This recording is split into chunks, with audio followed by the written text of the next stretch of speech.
Hello everyone, this is Simran from the Look Through magazine, and in this segment, we have with us Mr. Asif Khan, who has played significant roles in various web series such as Mirzapur, Jamtara, Patal Lok, and Panchayat, to name a few, and has won millions of hearts in a very short span of time. Sir, as we begin, her actor की life में एक ऐसा time आता है, एक ऐसा साल आता है when he just shines overnight and is welcomed into people's hearts wholly. And आपके लिए, जैसा कि हम as an audience ने देखा है, आपके लिए that year was 2020. Before our Yeah. country got a rising star like you, what was your life like? And आपने कब decide किया कि करना है तो acting he? First of all तो आपने बहुत खूबसूरत मेरा इंट्रोडक्शन दिया। बहुत बहुत शुक्रिया उसके लिए। बहुत कम लोग इतना लंबा और इतना अच्छे से मेरा इंट्रोडक्शन देते हैं, वरना नॉर्मली होता है हाय मी मिस्टर आसिफ खान हो गया। तो मतलब बेसिकली ये था कि एक तो बचपन से, मैं ये नहीं बोलूंगा कि बचपन से मेरा ड्रीम नहीं था एक्टर बनने का। बचपन से था, बचपन के भी 2-3 अलग अलग पड़ाव होते हैं ना। तो बहुत ही ज्यादा जब छोटा था, मतलब 3rd 4th 5th क्लास में, तब तक पढ़ाई वढ़ाई में बहुत ज्यादा खराब था मैं।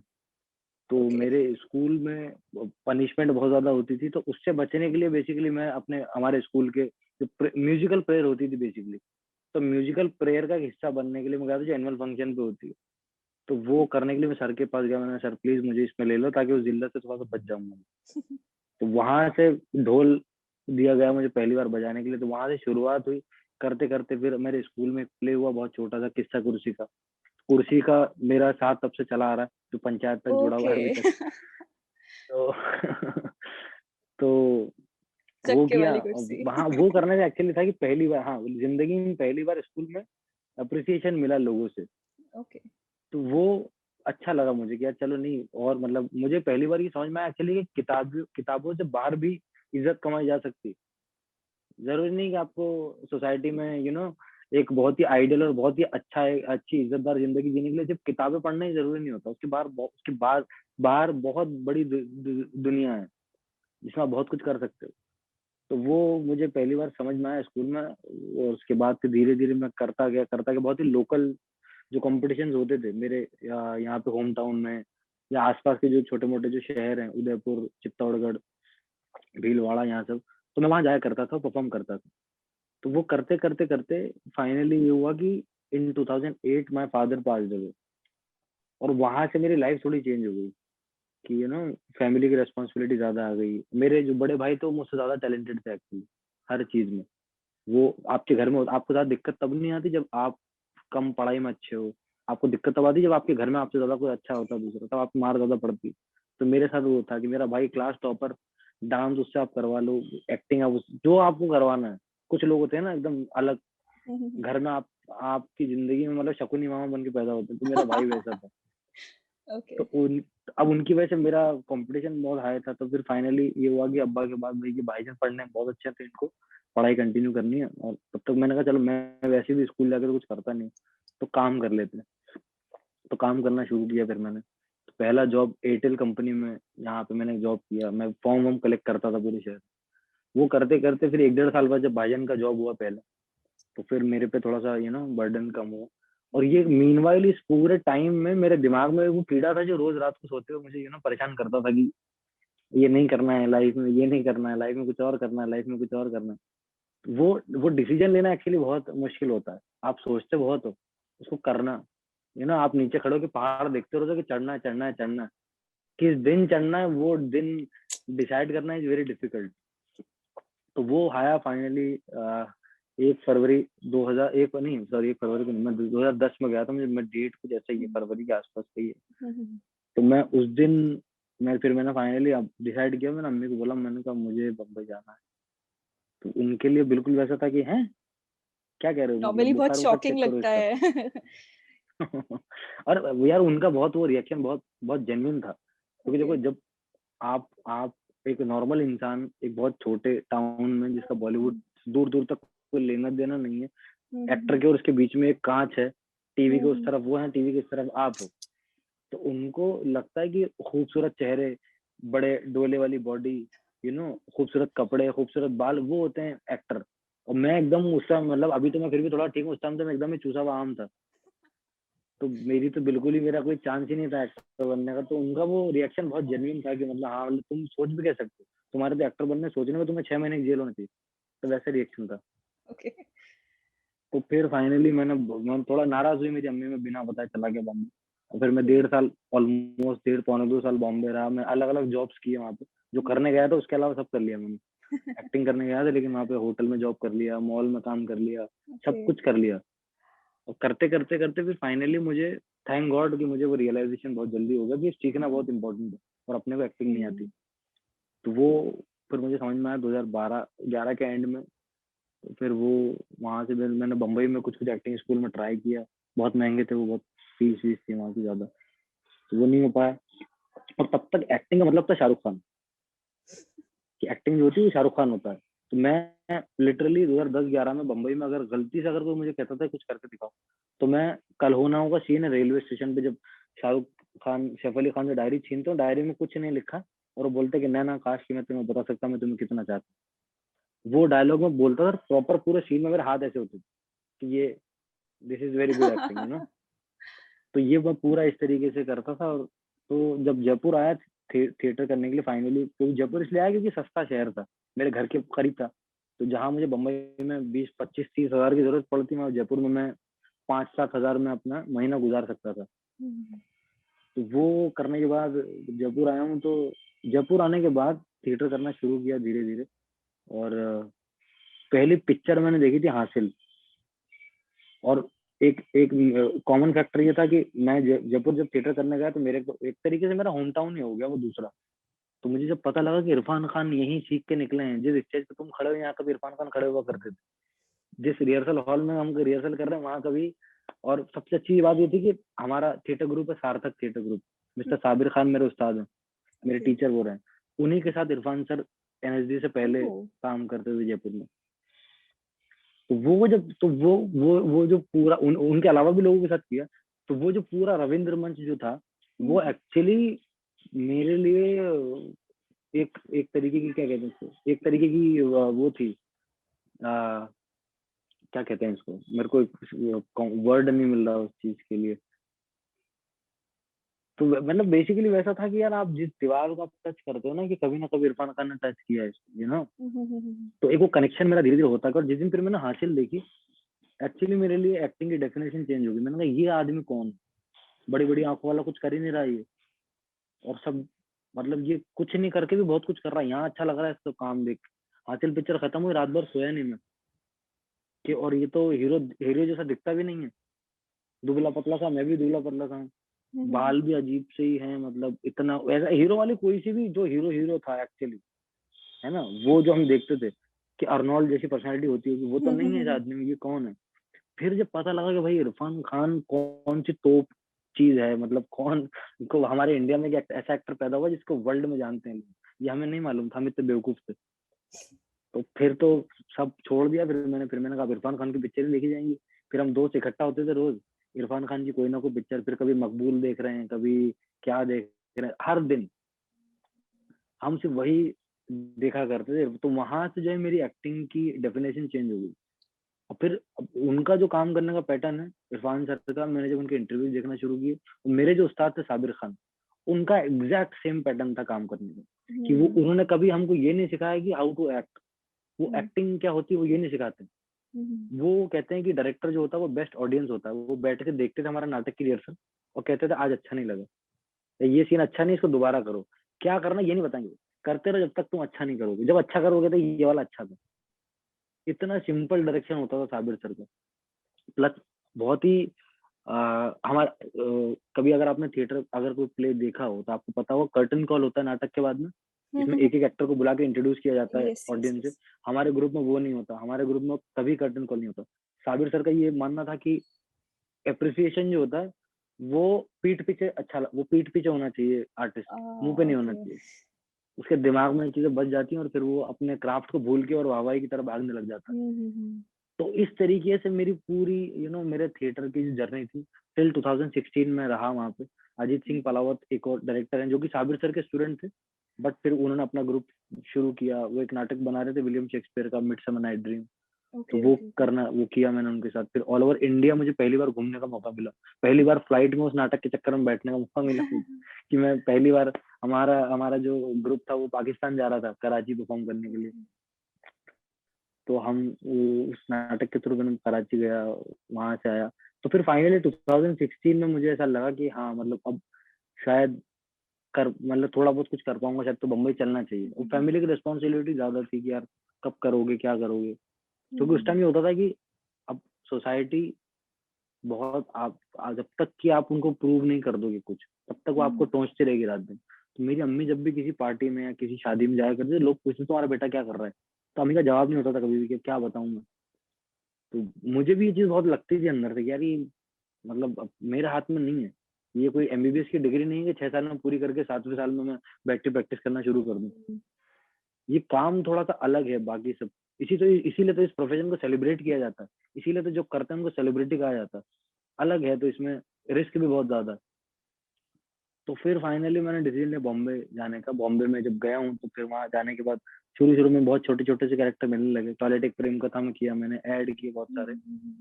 उसके बाद मुझे अनुष्का शर्मा के साथ एक फिल्म मिली, परी। परी नाम था फिल्म यस का। यस यस और परी फिल्म में मुझे कैरेक्टर मिला जिसके बात करने वाले 5-6 सीन थे, डायलॉग बोले मैंने प्रॉपर, यू नो। तो डायलॉग जब बोले तो बढ़िया 5-7 दिन 8 दिन शूट वूट किया, सब कुछ किया। मैंने आके अपने पूरे दोस्तों को बता दिया, मैंने कहा भाई अनुष्का शर्मा के साथ पिक्चर आ रही है अपने के साथ। तो मेरे दोस्तों में तो अलग रंग जम गया पूरा। क्योंकि उससे पहले जब मैं जयपुर में था तो मैं क्राइम पेट्रोल वगैरह किया करता था, छोटे छोटे सीरियल। तो उसमें पूरे शहर में रात को 9 बजे कर्फ्यू जैसा माहौल हो जाता था। हर ओह बंदा अपने घर में टीवी लगा के बैठा हुआ कि सोने टीवी पे आज अपना आशू आने वाला। तो जब पता लगा कि भाई परी फिल्म रिलीज हो रही है, अनुष्का शर्मा के साथ आ रहा अपने निम्बाड़ा का लड़का, तो हमारे यहाँ पे जो थिएटर था उस टाइम, उसमें फिल्म लगती नहीं थी, रिलीज होती नहीं लगती, 3-4 महीने बाद आती थी फिल्म। तो अब मेरा जो डिस्ट्रिक्ट है 30 किलोमीटर दूर, मेरे दोस्त वहां गए पिक्चर देखने। और मैं तब दूसरा शूट कर रहा था कुछ, तो मैं पिक्चर देखने नहीं जा पाया। तो मेरे दोस्तों ने पिक्चर देखी देखी देखी देखी। अब मैं रात को, मुझे ये पता था कि मेरे मेरे दोस्त जो है रात को 9 बजे वाला शो देखने का, मैं 12 बजे का इंतजार कर रहा हूँ बेसब्री से कि आज तो भैया कॉल आएंगे, बहुत सारे मैसेज आएंगे ये 12 बजे। और मैंने ऐसा फोन रख के, मेरा पैकअप हुआ, मैं फोन वोन लेके बैठ गया, फोन आएगा फोन आएगा, नहीं आया। 12:30 बज गया, 1 बजे नहीं आया फोन, 1:30 बज गया फोन नहीं आया। 2 बजे मैंने, मेरा जो सबसे बेस्ट फ्रेंड था, मैंने उसको कॉल किया, मैंने कहा भाई देख ली पिक्चर? मैंने कहा हाँ देख ली। मैं फिर कुछ नहीं, बस फिर सुबह बात करो। तो ऐसे करके वो बात घुमा रहा था बेसिकली इधर उधर। उनको पता है कि मुझे ये ना अच्छा नहीं लगेगा, या फिर कुछ मैं भी शूट कर रहा हूँ कुछ और मेरा मूड ना खराब हो जाए। तो उन्होंने कुछ नहीं बोला। मैंने कहा बता ना कैसे लगा। तो फिर उसने बहुत आराम से मुझे बताया कि होता है यार, ये टेंशन लेने की जरूरत नहीं है, ये वो तेरा कैरेक्टर कट गया फिल्म में, तो एक जगह दिखा है बस। तो उस पूरी फिल्म में मैं हार्डली 2 या 4 सेकंड के लिए दिखता हूँ, मेरा पूरा कैरेक्टर कट गया फिल्म में। ओह तो माय वो, गॉड अब वो तो मेरे दोस्त थे, उन्होंने तो कुछ, लेकिन बाकी सब जो लोग थे उन्होंने फिर, अब मेरे तक बातें तो पहुंचती थी ना, मेरे मुंह पे तो कोई नहीं कहता, लेकिन बातें मेरे तक आती थी कि उसने ऐसा बोल दिया, उसने ऐसा बोल दिया, अरे ये तो ऐसा ये वो। तो वो फिर वहां से मैंने कहा, मैंने अब भैया कोई काम आ जाए, जब तक रिलीज हो जाए मैं बताऊंगा नहीं। तो फिर मुझे इंडिया मोस्ट वांटेड फिल्म मिली। और उसमें मुझे ये पता था कि मैं one of the main character play कर रहा हूँ, जो 5 लोग की जो पोस्टर पे आने वाले हैं फिल्म के। मैंने किसी को नहीं बताया। वो इतना बड़ा मोमेंट हमें लगा, मैं अपने दोस्तों को नहीं बता था कि नहीं यार नहीं बताना, नहीं बताना, कट गया तो क्या होगा, कट गया तो क्या होगा। फाइनली जिस दिन मेरा पोस्टर रिलीज हुआ, और पोस्टर में मैं बीच में हूँ, अगर आप इंडिया मोस्ट वांटेड का पोस्टर जी देखोगे, जी जी बीच में मैं बैठा हूँ, वो पोस्टर मैंने डाला। फिर मैंने अपने दोस्तों को भेजा, मैंने कहा भाई मेरी पिक्चर आ रही। उनका बड़ा अच्छा रिएक्शन था, अरे यार तूने बताया नहीं यार, इतनी बड़ी ये फिल्म कर रहा है ये राजकुमार गुप्ता जैसे डायरेक्टर, अर्जुन कपूर है, फलाना फलाना। मैंने कहा मैंने उसी डर से, तो तब से वो चीज आज तक मैं लेके चलता हूँ।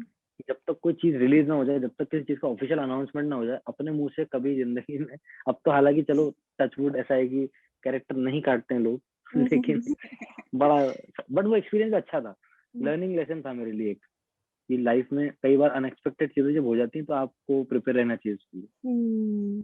तो इसी तरीके का। फिर उसके बाद खैर इंडिया मोस्ट वांटेड के बाद फिर काफी सारी सीरीज है जो आपने देखी, एक के बाद एक के बाद एक ही सारी आती रही। तो ये था। ग्रेट सर ग्रेट एंड तो आगे जाकर अभी तक के जो आपके प्रोजेक्ट्स है दे बीन मार्वेलस एंड आगे जाकर किस तरह के प्रोजेक्ट्स हम एक्सपेक्ट कर सकते हैं आपकी साइड से? for the audience? यार मैं खुद से वो एक्सपेक्ट करता हूँ जो मैंने पहले नहीं किया हो, जो मुझे Okay. चैलेंज करें किसी ना किसी तरीके से कैरेक्टर। वरना Mhm. हमारी इंडस्ट्री में एक चीज है ना कि आपको स्टीरियोटाइप करने के लिए तो 1000 लोग बैठे हुए हैं। आपने एक बार गैंगस्टर कैरेक्टर प्ले कर दिया तो आपको कास्ट करने के लिए 50 लोग। मिर्जापुर की रिलीज के फौरन बाद हर दिन मेरे 4 फोन आते थे कि सारे कहानी सुनानी है। मैंने कहा बताइए। कहते हैं यूपी का एक विधायक है और उसके सामने एक माफिया है, उसका छोटा भाई है और ये इसको मर्डर कर देता है। हर बंदे को मुझे गैंगस्टर में कैरेक्टर कास्ट करना था। मैंने नहीं किया। मैंने कहा मैं नहीं करना चाहता, क्योंकि यार एक तो मिर्जापुर इतनी बड़ी फ्रेंचाइजी है कि इंडिया में मेरे ख्याल में बहुत ही कम चुनिंदा लोग ऐसे होंगे जिन्होंने नहीं देखी होगी वो सीरीज। तो उसका I इम्पैक्ट इतना ज्यादा myself है ना am कि a अब very मैं big उसको fan of Mirzapur. Thank you. तो मेरे लिए वो बड़ा रिस्क था कि यार अब मैं कुछ भी दूसरा ऐसा करूं, या तो वो उससे अच्छा हो या तो वो कम से कम उसके लेवल का हो। तो मुझे वो था कि मैं रिपीट नहीं करना चाहता खुद को, इसलिए मैं बहुत चूज करके काम करता हूँ। और नॉर्मली तो ऐसा मैं होता है ना बहुत कि दिमाग आप में अगर एक टाइप का रोल करे तो आप में वही कैरेक्टर देखने लगते हैं लोग। तो हाँ, मतलब यार देखो बम्बई वही। में ऐसा होता है कि अगर आप पुलिस वाला कैरेक्टर प्ले कर रहे हो ना तो लोग वर्दी सिला के आपके, तब तुम यही पहनो रोज। अब तुम कपड़े पहनना छोड़ दो, अब तुम पुलिस ही करो। तो मुझे वो वाला एक्टर नहीं बनना। मुझे ये बनना है कि मेरे लिए नंबर ऑफ सीन मैटर नहीं करते उतने ज्यादा। ऑफ कोर्स ऐसा भी नहीं कि मैं बिल्कुल ही गूंगा ही कैरेक्टर प्ले कर दिया, इसका कुछ नहीं, वो भी नहीं। इम्पोर्टेंट होना चाहिए कैरेक्टर, उसका जो नैरेटिव है फिल्म का, जो कहानी है, उसमें मेरे कैरेक्टर का कंट्रीब्यूशन क्या है, वो इम्पोर्टेंट। अगर नहीं, मैंने पंचायत जैसी सीरीज भी की है जिसमें हार्डली 12 या 13 मिनट का मेरा स्क्रीन स्क्रीन प्रेजेंस है। बट दैट वाज तो वो, सेंसेशनल, और मतलब एक्चुअली मुझे वो पंचायत एक करके छोटा ही सा समझ में रोल। आया। पंचायत से पहले मुझे भी नहीं ये दिमाग में था कि छोटे बड़े, मैं थोड़ा सोचता था ये चीज कि ये कैरेक्टर छोटा बड़ा, नंबर ऑफ सीन, ये वो। तो मेरे मेंटर है अभिषेक बैनर्जी, ओके। उन्होंने एक्चुअली मुझे ये चीज मेरे दिमाग में फिट की है कि भाई कैरेक्टर छोटे बड़े नहीं होते हैं, कैरेक्टर इंपॉर्टेंट होते हैं। तो वो एक है। या आप कुछ कह रही थी, सॉरी। वही सर, आई वाज लाइक कि और ज्यादा चैलेंजिंग रोल्स, लाइक नए नए रोल्स में हम आपको एक्सपेक्ट कर सकते हैं आगे के प्रोजेक्ट्स में। बिल्कुल बिल्कुल बिल्कुल, अभी कल हमारी फिल्म रिलीज हो रही है पगलेट। जी जी जी, exactly. And the music album, उस पे लाइक इस आप अलग म्यूजिक दिखेंगी। Album is amazing. अरे तो उसका म्यूजिक श्री श्री अरिजीत सिंह पहली जी। दफा मतलब म्यूजिक कंपोजर बने वो तो, और वो उस फिल्म का मैं हिस्सा हूँ, तो मेरे लिए इससे बड़ी बात क्या होगी। इतने बड़े लेजेंड है यार इंडिया के। अरिजीत सिंह मेरे ख्याल से यंग लेजेंड जो हमारे इंडिया में 4-5 हैं, जैसे विराट कोहली हैं, वैसे वाले अरिजीत डेफिनेटली सिंह मेरे ख्याल से डेफिनेटली उसी कैटेगरी में आते हैं वो। Definitely definitely sir. सो तो आजकल के टाइम पे if an actor can please netizens, ऐसा माना जाता है कि अगर आप नेटिजन्स को प्लीज कर सकते हैं, then you can make anybody and everybody happy, you can deal with everybody. So internet से आपको बहुत सारा रिकॉग्निशन मिला, स्पेशली चाहे वो मीम्स के जरिए हो या हम्म, or anything like that. You have received so much love from the internet. So हाँ। how was your experience dealing with that? क्योंकि इंटरनेट पे हमें हर एक तरह के क्रिटिसिज्म भी मिलता है, एंड लोग बहुत बहुत सारा अप्रिसिएशन भी देते हैं। तो आपने किस तरह से जी उसे डील किया? यार, मैं ऑनेस्टली वही मैं आपको भी बता रहा था ना कि क्यों मेरे मेरे सर ने, जब मैं थिएटर करता था तो हमारे हमारे नाटक के बाद कर्टेन कॉल नहीं होता। हम्म। जब मुझे तारीफ नहीं चाहिए ना सामने से, तो मुझे बुराई से भी फर्क नहीं पड़ता। मुझे क्रिटिसिज्म अच्छा लगता है अगर वो कंस्ट्रक्टिव हो, अगर वो मुझे लगे कि हाँ नहीं बंदा वाकई में उस लिहाज में बोल रहा है कि मैं सुधार करूं, या मुझे लगे कि इसकी बात पे तवज्जो देना चाहिए, तो मैं तवज्जो देता हूँ। अदरवाइज अगर मैं सबका क्रिटिसिज्म अगर लेने लग जाऊंगा तो मैं तो कुछ कर ही नहीं पाऊंगा, इंसान डिप्रेशन में मर जाएगा तुम। तो वेरी मैं ट्रू सर। किसी को, मैं यार देखो बहुत इंपॉर्टेंट चीज है कि मैं जमाने को खुश करने के लिए एक्टर नहीं बनाऊं, मैं खुद को खुश करने के लिए एक्टर बनाऊं। मेरा मन था कि मुझे एक्टिंग करना है, मेरा मन है कि मुझे फिल्में करनी, मेरा मन है कि मुझे नाटक करने।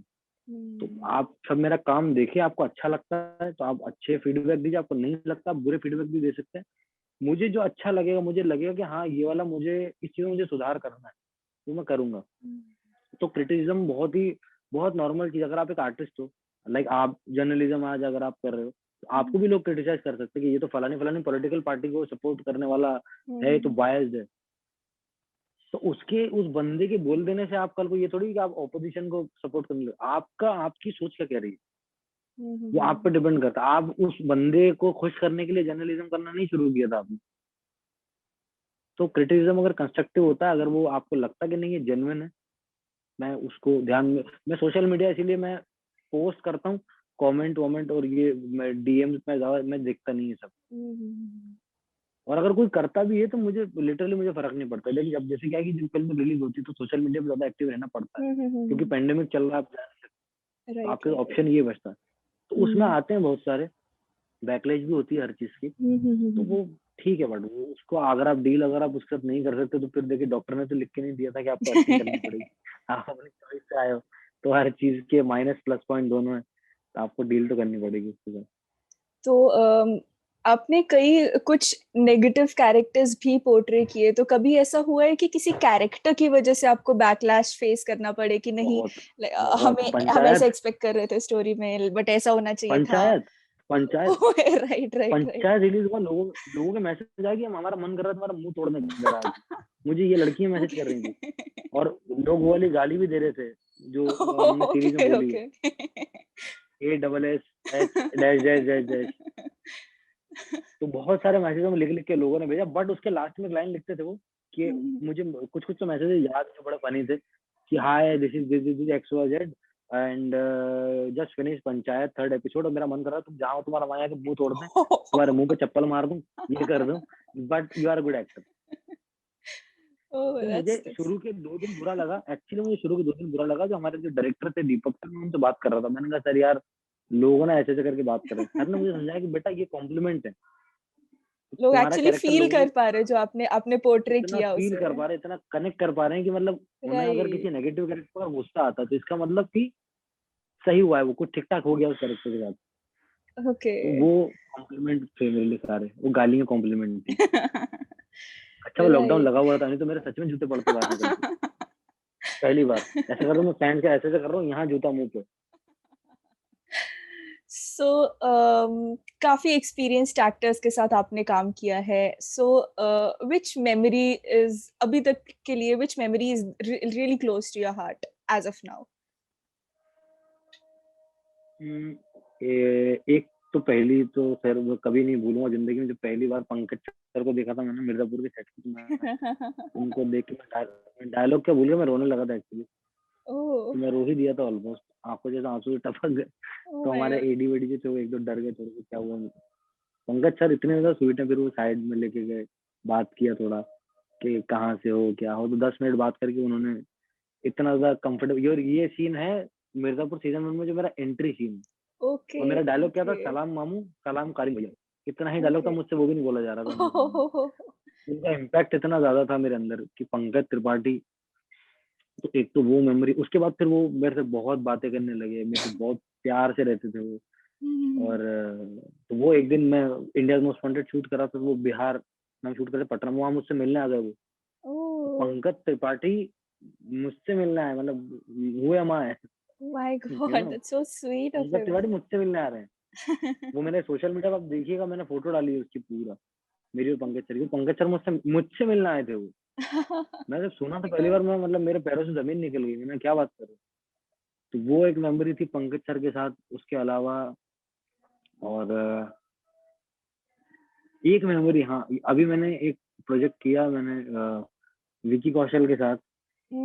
विकी कौशल मतलब वो पहला ऐसा वो वाला जो जिनको हम हीरो कहते हैं हमारी हिंदी फिल्म इंडस्ट्री में, पहला ऐसा हीरो था जो मुझे, जिसके साथ काम करके मुझे हीरो वाली फील नहीं आई। मुझे ऐसा लगा कि मैं अपने किसी बचपन के दोस्त, किसी भाई के साथ काम कर रहा हूँ। ओह, वो इतने ज्यादा एक्स्ट्रा स्वीट, बहुत सपोर्टिव, और उस तरीके के हैं यार कि मतलब मैं बहुत कम ना, मैं फिल्म का जब रैपअप होता है मैं रोता नहीं हूँ कभी भी, तो बहुत कम ऐसा होता है। उस फिल्म के रैपअप पे एक्चुअली मैं रोया हूँ, क्योंकि मुझे ओह, घर आने के बाद लगा यार कि मुझे भी उससे वापस मिलना है, मुझे उससे मिलने जाना है, मुझे मिलने जाना है, कैसे मिलने जाऊँ। अब वो अपनी दूसरी फिल्म की तैयारी करना शुरू कर दिया। तो विकी कौशल से जब पहले दिन मिला, पहले दिन से आखिरी दिन तक हर दिन बहुत ही स्पेशल था। ये ओके। 2 एक्टर हैं फिलहाल जिनके साथ अभी तक बड़ा मजेदार रहा हूँ।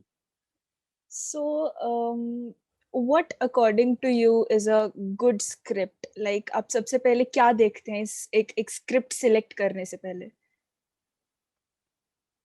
यार मतलब देखो, कोई भी दुनिया का कोई भी एक्टर, दुनिया का कोई भी डायरेक्टर, कोई भी प्रोड्यूसर कहानी से बड़ा नहीं होता, सबसे बड़ी कहानी होती है।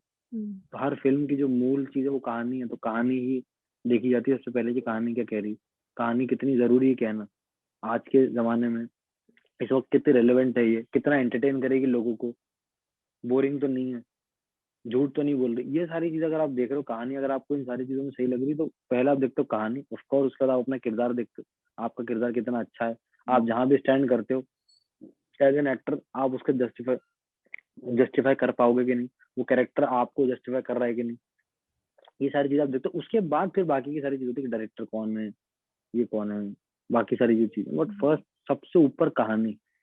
कहानी से अगर देखो, आप कई बार हमने देखा होगा कि कोई एक्टर ने बहुत अच्छी परफॉर्मेंस दी, बट फिल्म अच्छी नहीं तो कोई बात नहीं करता उसके बारे में। हम्म, कई बार आपकी एवरेज परफॉर्मेंस होती है लेकिन फिल्म इतनी तगड़ी होती है कि लोग फिर अच्छा ही ढूंढते हैं परफॉर्मेंस, अरे ये बड़ा अच्छा था, अरे ये बड़ा अच्छा था। तो कहानी is the most important. Right right right.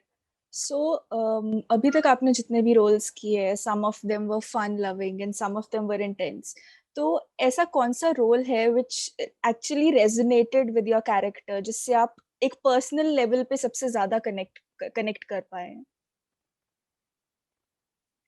अब मैं जेन्युइनली बोलूं, मैं मुझे लोग स्क्रीन पे जितना भी देखते हैं, लाइक वो अगर मिर्जापुर का बाबर है, या वो कबीर है फ्रॉम पाताल लोक है, या वो इंडिया मोस्ट वांटेड का बिट्टू है, इवन दो मैं तो पंचायत में भी I am the only one जो इतना सीरियस था, है ना। तो मुझे बहुत, और मैं बिल्कुल वैसा नहीं हूँ। अभी तो मैं 15-20 मिनट में थोड़ा तो पता लगा होगा मैं कैसा हूँ, जी मैं सर। वैसा बिल्कुल भी नहीं हूँ। तो मेरी जो अगली जो फिल्म आ रही है पगलेट, उसमें मेरा कैरेक्टर है, उसका नाम है परचून।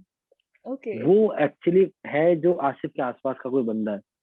वो ओके। एक, क्योंकि मेरे अंदर एक ना, मेरे अंदर मेरे दोस्त मुझे कहते हैं कि तू बम्बई आ गया लेकिन तेरे अंदर का स्मॉल टाउनर लड़का गया नहीं अभी तक। तो मेरे अंदर का वो जो स्मॉल टाउनर बॉय है, वो परचून में भी बहुत है। दोनों का ओके। सेंस ऑफ ह्यूमर, बात करने का तरीका, रहने का ढंग, वो सारी जो चीजें बहुत मिलती जुलती हम दोनों में। तो पगलेट वाला जो परचून है, मेरे ख्याल से वो मुझसे थोड़ा मैच करता है रियल लाइफ में। Okay okay, that's great. So Yeah. Who is the person you idolize the most? आपका, आपकी इंस्पिरेशन सबसे ज्यादा, आप सबसे टॉप पर, टॉप मोस्ट इंस्पिरेशन आप किसको देखते हैं? दो दो लोग हैं, एक तो हम्म, रियल लाइफ में है और एक पर्दे वाली जिंदगी में। मैं दोनों के बारे में बोल सकता हूँ। जी। रियल लाइफ में तो ऑफ कोर्स मेरी अम्मी है, क्योंकि ऑलमोस्ट 10-12 साल, मतलब मैं 16-17 साल का था, तो 16 साल का था मेरे फादर चले गए। उसके बाद से उन्होंने मुझे संभाला हर चीज में। और मेरी अम्मी जो है वो 6th या 7th क्लास के बाद कभी स्कूल नहीं जा पाई। तो उन्होंने हमेशा मेक श्योर ये चीज किया कि मेरे बच्चे टॉप स्कूल में पढ़े। हमें उन्होंने सीबीएसई स्कूल में पढ़ाया, हमारे पूरे शहर में इकलौता सीबीएसई स्कूल था जहाँ हमारी कॉलोनी से तो एटलीस्ट कोई नहीं जाता था। तो वहाँ उन्होंने ऐसे, एक मैं बहुत ही टिपिकल मुस्लिम एरिया में मैं रहता हूँ, जहाँ से ज्यादा बच्चे मतलब नॉर्मल स्कूल में पढ़ते, लेकिन जो टॉप का स्कूल है, और एक मिडिल क्लास फैमिली से बिलोंग करते हुए एक माँ बाप का ये सोच रखना कि बच्चों की education is the most important thing, तो वो उन्होंने किया। उसके बाद जब मैंने उनको बोला कि मुझे एक्टर बनना है, तो थ्रू आउट शुरू के थोड़े दिन ऑफकोर्स कोई भी माँ बाप होता है वो नाराज हो सकते हैं, उनका हक बनता है।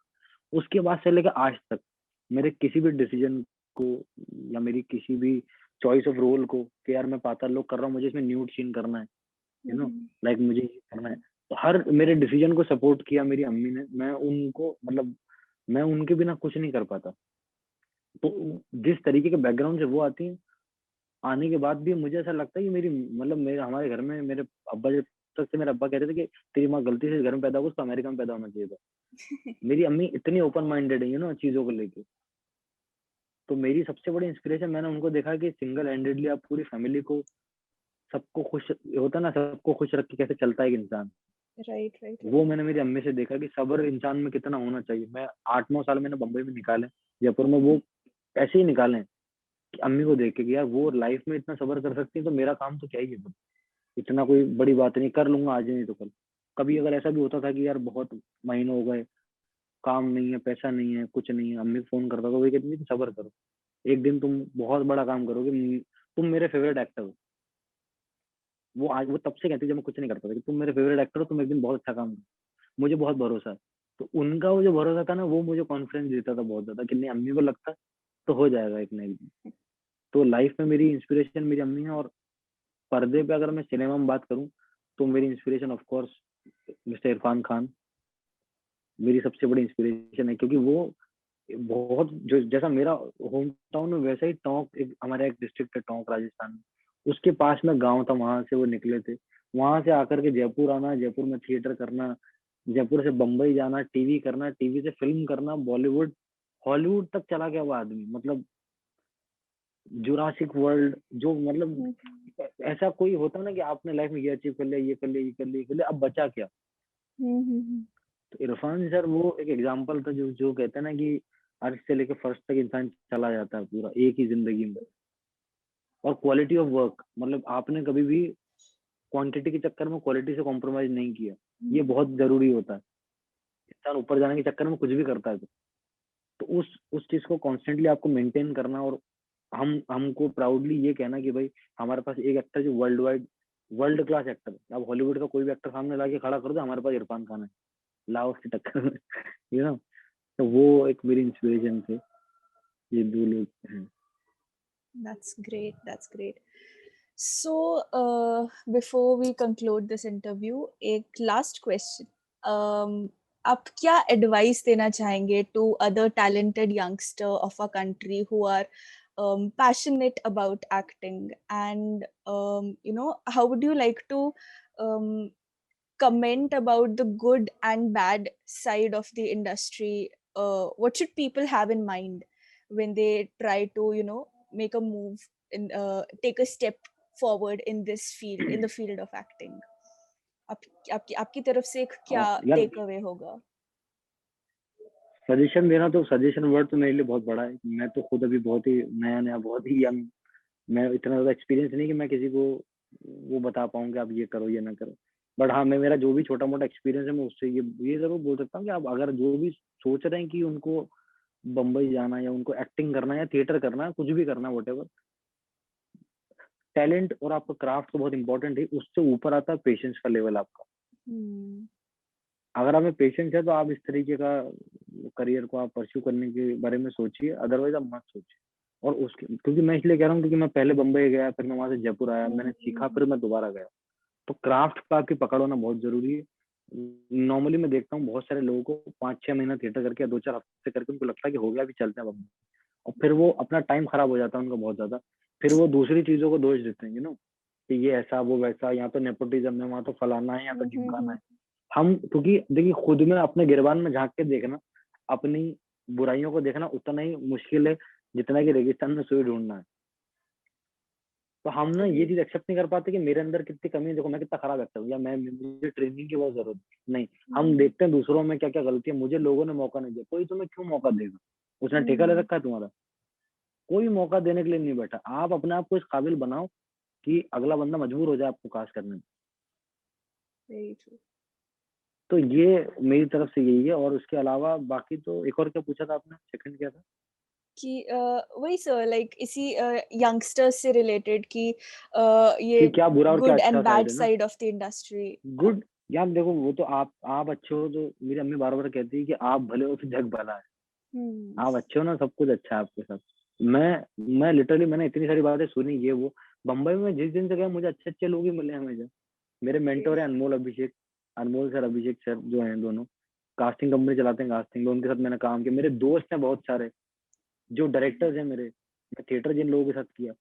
तो अच्छे लोग मिले, क्योंकि शायद कहीं ना कहीं मेरे अंदर भी पॉजिटिव एनर्जी रही होगी ना, मैंने उनकी तरफ जो एनर्जी फेंकूंगा वही मेरे तक वापस आएगी। तो बुरी चीजें मुझे नहीं मालूम, बुरी चीजें तो क्या होंगी। बुरी चीजें यही हो सकती हैं यार कि आप गलत सोहबत में मत पड़ो, आप जो करने गए हो बम्बई वही करो। बम्बई में हर तरीके की, बम्बई में क्या दुनिया में हर जगह आपको हर तरीके के लोग मिलेंगे। अब आप बम्बई गए हो एक्टिंग करने और आपकी जिंदगी आपने बना ली नाइट क्लब्स, पार्टीज और सोशलाइज करना, सोशल मीडिया पे दिन भर लगे रहना। फिर आप सोचो कि यही एक्टिंग, अरे पीआर करना बहुत जरूरी। पीआर वीआर कुछ नहीं होता है, ये सब बात की बातें हैं। पहले आप अपने काम में अच्छे बन जाओ, उसके बाद आप सब हो जाए। पंकज त्रिपाठी सर जैसे कहते हैं ना कि मैं फिल्मों में अच्छा काम करता हूँ इसलिए मेरे इंटरव्यू अच्छे लगते हैं। मैं अच्छे इंटरव्यू दूंगा तो फिल्म अच्छी नहीं होंगी। तो बाकी सारी चीजें बाद में, आप ये सारे जो हवे वाली जो चीजें ना आसपास की, डिजाइनर कपड़े पहन के फोटो खिंचा लेना और सोशल मीडिया पे सेंसेशन बन जाऊं या मैं अखबारों की हेडलाइन में आ जाऊं, आप पहले अपना काम पे ध्यान दो। काम पे ध्यान दोगे तो ये तो सारे आप लोग हो ना ये करने के लिए। Hmm. ये काम मेरा थोड़ी, ये काम बाकी सबका है। वो आपको ऑटोमेटिकली वो सारी चीजें मिलेंगी। आप अपना करियर पे ध्यान दो, आप अपने जो करने गए उस पर ध्यान दो। तो यही एडवाइस समझ लो इसको, या फिर जो भी मतलब एज ए फ्रेंड जो भी कह सकते हो आप, वही है बस। Okay, so it was really nice talking to you, sir. With this, we come to an end of today's segment, and Yeah. thanks a lot for sparing your time for us. And all the very best for Puglet, which is set to release thank you tomorrow. We so wish much, you thank you, all the thank you. luck. जो भी लोग And देख रहे हैं, जो भी लोग देखें, प्लीज हमें जरूर बताइए कि अच्छी लगी, खराब लगी, कैसी लगी। definitely, sir, definitely. And we wish to see more of you on the silver screen from now. इंशाल्लाह, इंशाल्लाह, इंशाल्लाह। Thank you so much, sir. Thanks a lot. Most welcome, most welcome Simran.